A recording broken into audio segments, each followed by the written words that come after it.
Detroit Become Human was produced over a period of 4 years. Here in Paris, we have a team of about 180 people. And to that, we need to add also all the outsourcing with our partners in the Philippines, in China, Vietnam, and in India. So when we started working on this story, I had to imagine where Kara was built.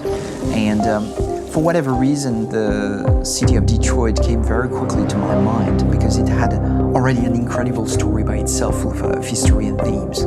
So we traveled there with the team and we were really moved by what we saw, and we could really feel the desire to fight and really be born again. And we just continued this curve, this growth, and just imagine what Detroit would be like if the Android industry was, using these huge factories to build androids there.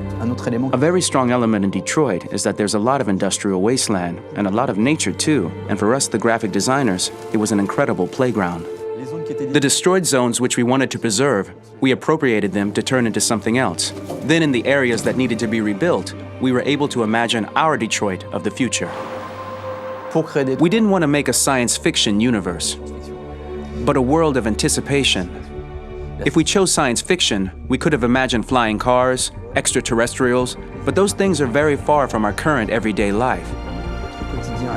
Anticipation is more about gleaning from our contemporary reality, the one we know, because Detroit is set in 2038, and 2038 is tomorrow. The difficulty we had was sticking to reality. That is to say, technology becoming more and more invisible, a lot more elegant, and at the same time, making it visual. So all the computer equipment, autonomous cars, we simply had to invent. They are in fact very technological objects, but at the same time remain very credible and ingrained in reality. To create a cohesive universe in the fashion and clothing of the human characters in 2038, I didn't want to put an accent on strange shapes, or really vibrant colors, and things we wouldn't know.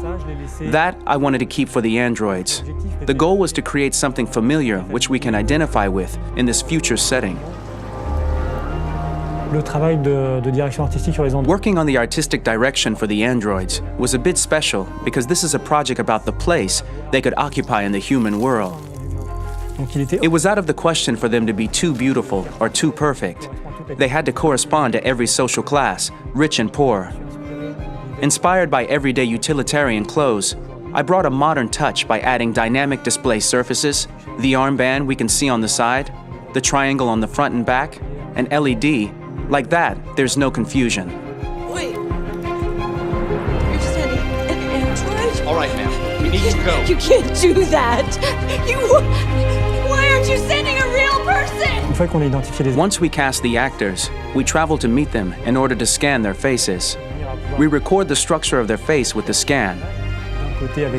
And we record the colors and patches of skin with photography. Once we have this information, we will use this as a basis for modeling and creating the characters. The artist will make it more realistic, but will also enrich it. He will propose ideas which we will develop together. Finally, we will have a character with character who corresponds to the project and the world. When the actors come to Quantic Dream, we show them the design, what their image will be, and what they will look like in the game. This extra information gives them another dimension and color to connect with emotionally. It helps them think about how to play their character. Your mission. That's all you care about, huh? You should consult a professional who can help you. Beat it, you hear me? Get the hell out of here! For the players.